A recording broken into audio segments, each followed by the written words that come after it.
How to make a keepsake box using Cricut.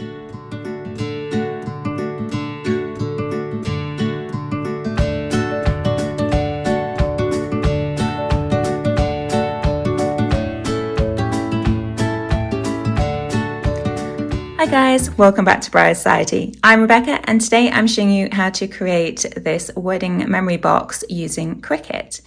So obviously this is aimed at a wedding to store precious sort of memories, but it can also be applied for things like creating a memory box for a baby's first birthday, for example. So the skills I'm showing you in today's video is how to turn basically this box into this. So it's the design on the top. The box is already pre-made, so we're not doing anything like that today, but we are cutting wood for the design on the top and also vinyl, and then obviously showing you how to apply it. We have also painted the box. It doesn't show up great in this light, but we've painted this cream. You can obviously do this any color and obviously change the design to suit your needs. So I'm going to talk you through all that. This tutorial will only work for the Cricut Maker machines because you need to be able to use the knife blade, and this is only compatible with Maker machines, so not the Cricut Explore or the Cricut Joy. So you can find a full list of all the products that I've used in today's video in the description box below, such as like the wood here that I've chosen for today's video. And we're going to kick things off with how to create this design in Cricut Design Space. But if you just need to skip ahead to a certain step, I'll put the timestamps in the description box below.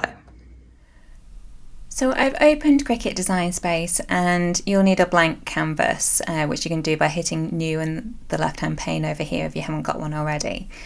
This is the design I'm going to show you how to make over on the right here. So I'm going to just show you how to do it over here. This is just so you can see what we're working towards. So this is what you just saw on the front of the box, basically. This is how it started life. So I'm going to talk you through how to create each of these elements in Design Space. But as I said before, if you just need to jump ahead to a particular step, such as how to cut wood with your Cricut Maker, then that will all be in the description box below, along with the list of materials that I used in this video. So the first thing I always like to do is to create myself sort of a template shape in the background, so I know what kind of sizing and ratios I want everything to be ready for when I'm cutting it with my Maker later on. So you're not ever actually going to cut out this shape, it's really just there for the visual aid. So measure the dimensions of your box if that's also what you're creating, same as me, and then create that shape accordingly. You do that by coming over to the left hand side where it says shapes, and as you can see there's a whole bunch. Handily, you can use the ones in the free bit at the top if you don't have the Cricut Access, which I don't, so all this is done with the free tools. So you can select the square here. You can click and drag that around as you please. If your box is a square, you can simply click on the square in the corners and click and drag.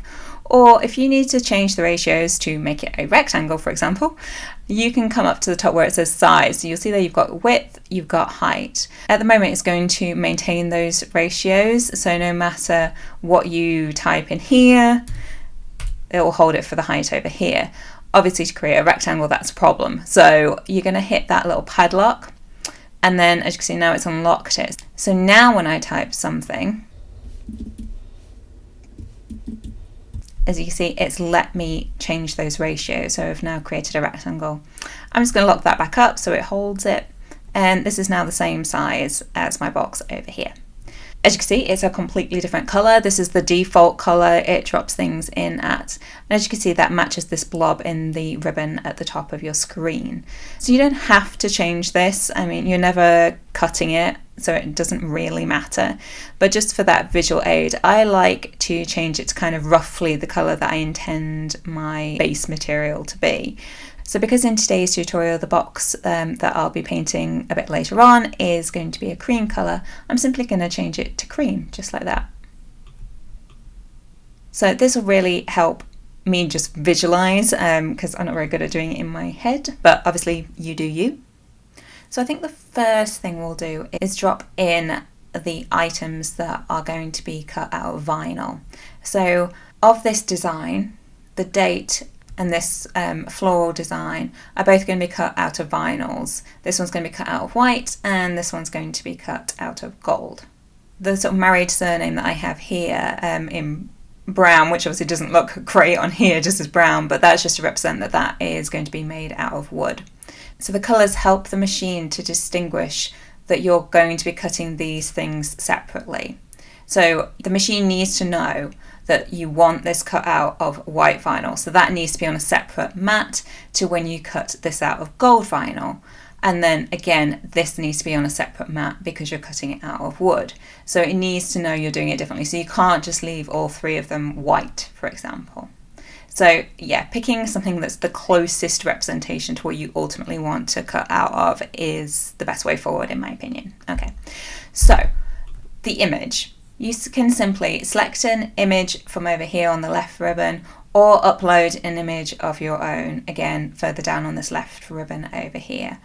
Once you've selected that, it will drop it in on the canvas. So this is my image, how it started life when I dropped it in from my uploads. Obviously this currently looks quite different to this. So the first thing, again, if you want to change the colour, if you don't want to cut these out of white, again, you can come up to the top, select your colour to whatever closely represents what you're going to cut it out of. Remembering it needs to be different. If you're wanting to cut them out of two different things, it needs to be different colours. However, as you can see, this is currently in one box. They're not separate images. I can't drag one closer to the other. They're currently connected, and as it stands, Cricut doesn't have a traditional cropping tool, as it were, where you could just, you know, sort of drag this in and select this one and copy that one and select that. It doesn't have that. You could get around it by dealing with it at the upload stage and uploading your image twice and erasing one in one upload and then erasing the other in a second upload and then dropping them in separately. You can do it that way. The way I'm going to do it is by using their slice tool because I want the opportunity to show you how to use that tool and that technique. So come over to shapes, select something such as the square again, that'll work. Drop it over your image. Obviously it's not the right size currently. You need to cover the whole of the individual flower or stem that you're picking. So say it doesn't fit, but we already know how to reshape that to get a rectangle. Say I've unlocked up there and then just clicked and dragged. So you should now have a simple shape covering the part of the design that you want to keep. Nothing's going to currently happen to this, so don't worry about that. I know right now this looks a bit like, where is she going with this? But bear with me. So click and drag across the two shapes so it picks up both things. So it's picking up the original image box and your shape that you've inserted. Once you've done that, you'll see an option down here in the bottom right ribbon has now become available to you. So it's kind of, usually it's, if I click out, usually it's grayed out and you can't select it.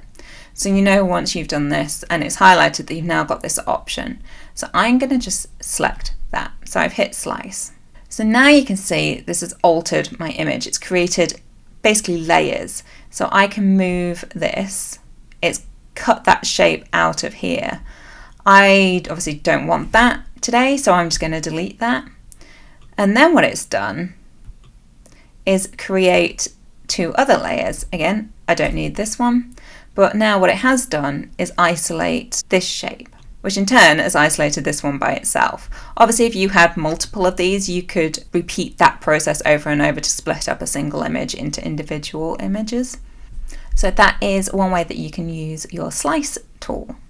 Now we're not quite done with this image, so I'm going to click and drag them up to my design to sort of place them roughly where I'm going to want them to ultimately be when I sort of apply my design to my base material later on. So I'm going to have these vinyl flowers sort of sat in the background of my design. So as you can see, I've created a bit of an overlap here on this original design over here with the wood sitting over the top of the vinyl. So obviously with that, we're going to remember to apply our vinyl before the wood. So yeah, so don't worry about things overlapping in this way. That's completely fine. You'll see that I've got some of the image coming off the edge. That's fine. I'm going to choose to wrap mine around the edge of the box. You can slice it off, or if you don't even want it to cut that, again, you can use that slice tool.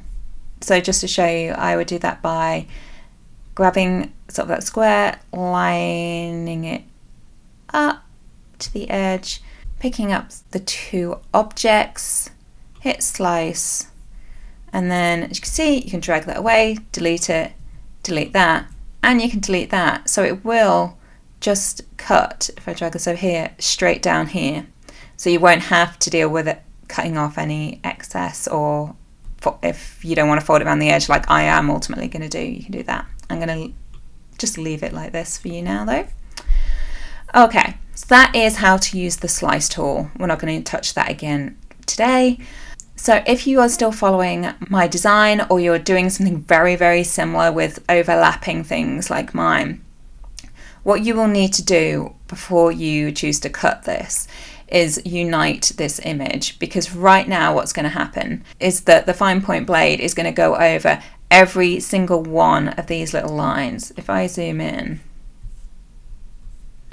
you see how where I've overlapped them, there's still like two separate cut lines. So it's going to make so many more slices, and it's going to look messy. It's going to be so much harder to weed, which means, sorry, I know I'm talking about plants here, not literal weeds. Like, weeding means removing the sort of negative space, so the things you don't want to end up on your final design. So it gets tricky and intricate, so it's so much simpler and cleaner if you can unite these images. So to do that, you're going to select both things. So you click the first one. I'm going to pick up the other image by holding down my Command key, because I'm on a Mac, and then selecting the other image like so. If you're on a Windows machine, you're going to hold down the Control key to do that. Okay, so it's picked up the two items. Coming down to this bottom right hand ribbon where it says combine, so one over from where we were before where it said slice, click that drop down arrow, and this will bring up multiple options. We are going to choose the unite function, as I mentioned, and now as you can see, that has got rid of all the little extra lines in between, so this will cut as one shape. Believe me, billion times easier. So by comparison now, this date part is going to seem super easy. To do that, you're going to hit text on the left hand ribbon. You are going to type your date of choice. If you click out of it like I just did and click it again, that'll allow you to drag it around. Click to resize as before, so doing it here or up at the top. You move it around roughly to sort of place it to get a visual aid about how big you want it in relation to your broader shape, like your box. To change the font, we're going to come up to the top left where it says font, hit the drop down. Now it'll default to the first tab which says Cricut. This is the fonts that are provided by Cricut Access, and you need a subscription for that, or you can individually pay for the fonts if you choose. I'm going to come across the second tab to filter by what's already in my system, so I don't need to pay anything extra for these. And I think I used a font called something like Nadim. Yeah. Okay, so then I'm just going to select that. But obviously you can scroll through that list and keep sort of clicking things and coming back, seeing what you're happy with. So I'm going to make that a touch smaller just to match my design over here. Obviously it still looks kind of different because the colour hasn't changed. Again, it's defaulted to that kind of black colour. So I'm coming up to that blob at the top again, changing it to the colour that most closely represents the vinyl I'm going to cut out of. In my case, it's going to be gold. And now, as you can see, this now matches my design over here. And that is all you need to do for this. If you're going to use a different kind of more cursive font, you're going to need to do that unite thing again that we did for the design over here. If you're not sure how to do that with text, keep watching because I'm going to do that with the bigger surname here. Even though this is going to be cut out of wood, not vinyl, this part of the process is still the same, so you can keep watching even if you're not going to be cutting out of wood. Okay, so now we are going to move on to this wood piece. So it starts out very much the same as the creation of the date here. So hit text, type your name of choice. It will default to whichever font you use last. So because I used this Nadine one last, it's trying to be helpful and thinks, oh, she probably wants to create the next thing out of the same font. I don't, but that's fine. We can change that. So as you see, I've resized a bit, but I'm going to do that again in a minute once we've changed the font. So same process as before. Don't panic that there's now only that one font there. We're just going to get rid of that. And again, now you can scroll through and pick any of the fonts that you want to choose from. I'm using one called Brittany. Yeah, it's there. So I've clicked on it. You can see it's changed behind there. So now look, we're very, very similar now.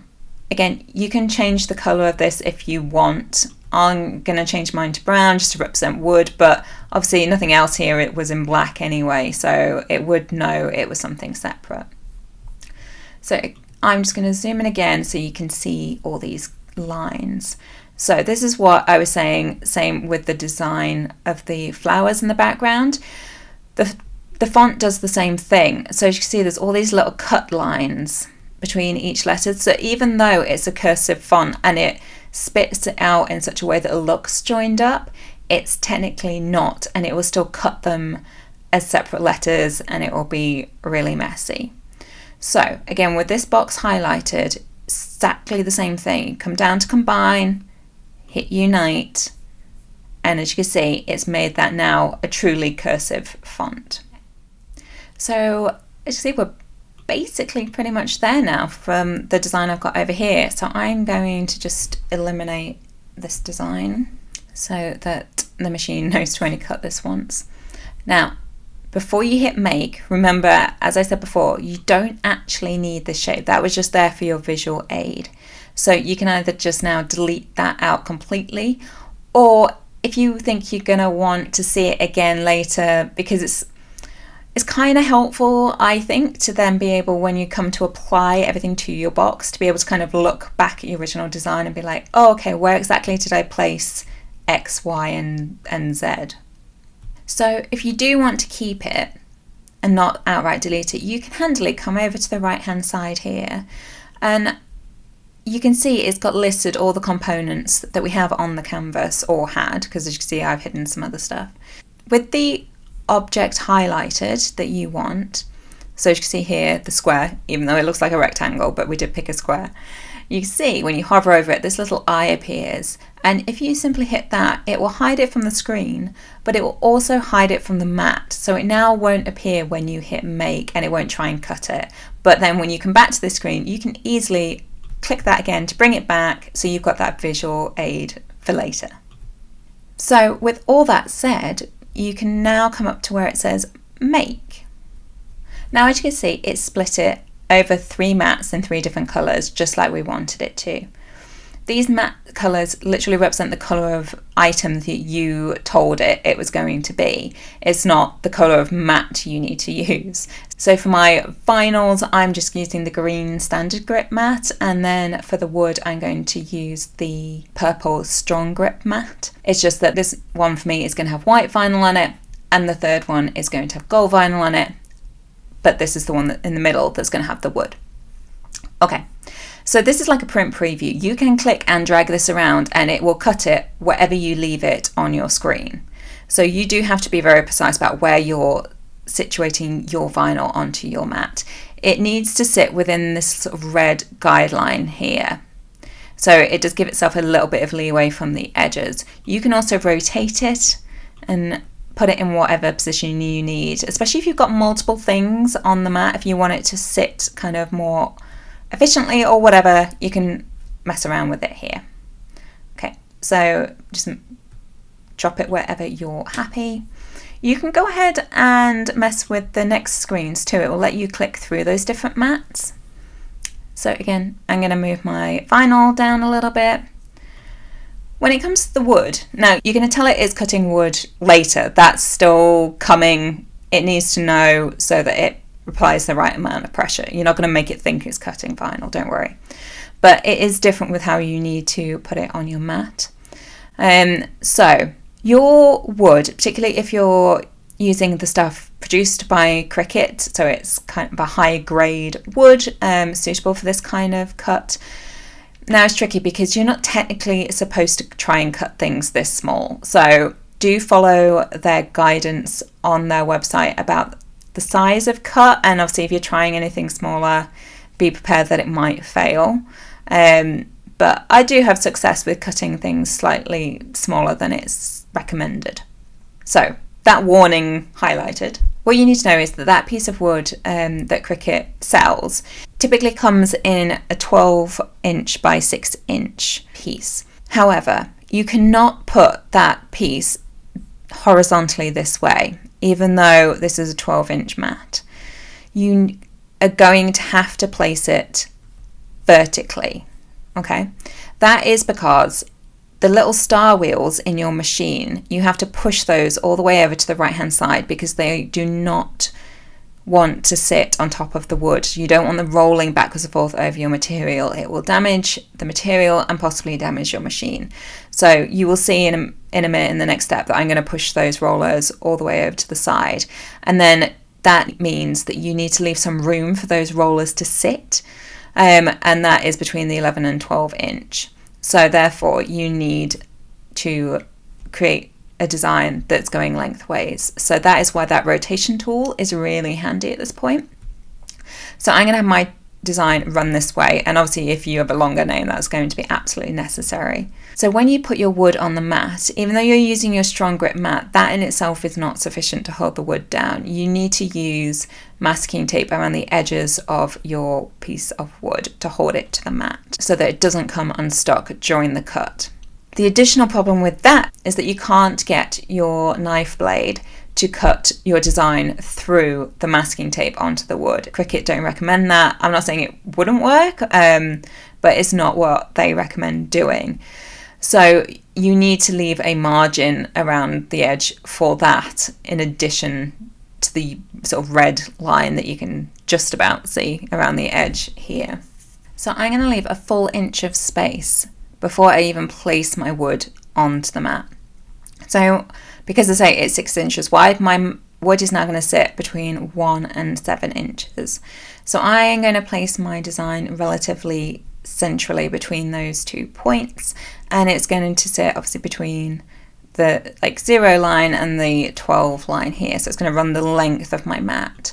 So if you place your design pretty centrally, you're going to be relatively safe. Bear in mind you're going to lose at least part of between 1 and 2 inches to masking tape, and up here, down this side, and at the bottom, all 4 edges, you're going to lose some space to sticking the masking tape onto the wood and onto the mat. So once you're happy with all that, you can come back up to number 1 and then come down to the bottom right where it says continue.